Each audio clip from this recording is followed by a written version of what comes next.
In the previous video, when I touched on why democracy is not the answer, I did not define what a republic is, but rather I focused on what a democracy wasn't. This video clarified what was left out, as well as the supremacy of a republic in comparison to a democracy. Basically, a republic is a model of governance or a political system whereby people select representatives to govern them and make laws.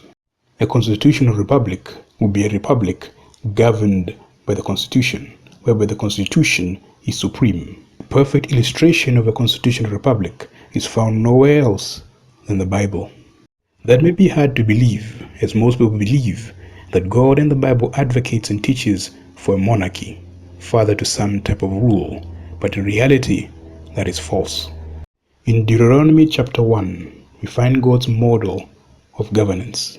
We see in verse 15, Moses explaining and laying out the form of government that was given to him by God to govern the people of Israel that can only be explained as a constitutional republic.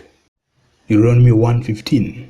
So I took the chief of your tribes, wise men, known, and made them heads over you, captains over thousands, captains over hundreds, captains over fifties, and captains over tens, and officers among your tribes. And I charged your judges at that time, saying, hear the cause between your brethren, and judge righteously between every man and his brother, and the stranger that is with him. The same thing is seen in Exodus, where Jethro, who was Moses' father-in-law, once more lays out a constitutional republic.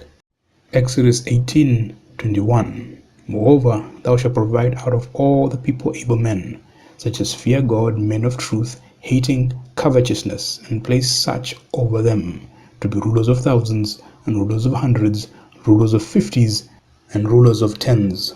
The people were to elect leaders that represented them and judged them with the law of God as a constitution. But much later on, in the book of 1 Samuel, the people of Israel rejected this form of government. They rejected the constitutional republic and demanded for a king to be placed over them to judge them. It was a republic that the American founding fathers modeled America after, as they were God-fearing men. That is why the word democracy is never found even once in either the Declaration of Independence, the Constitution, or the Bill of Rights.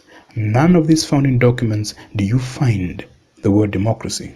In fact, the founding fathers, if you study their writings, abhorred democracy and made strong statements against it, condemning it as a political concept. Their vision was for America to become and be a constitutional republic, because the constitutional republic is where the minority have rights, while in a democracy, 51% of the people can enslave the remaining 49%, a majority dictatorship.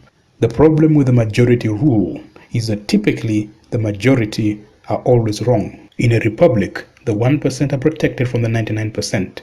The 49 have equal rights with the 51. But in a democracy, the majority can vote away the minority's rights. In a republic, all persons have inalienable rights, freedoms guaranteed by the Constitution and the Bill of Rights. So even if the majority wants something that goes against the Constitution, it won't pan out, as the Constitution is supreme, not the 51% or even 99% of the people.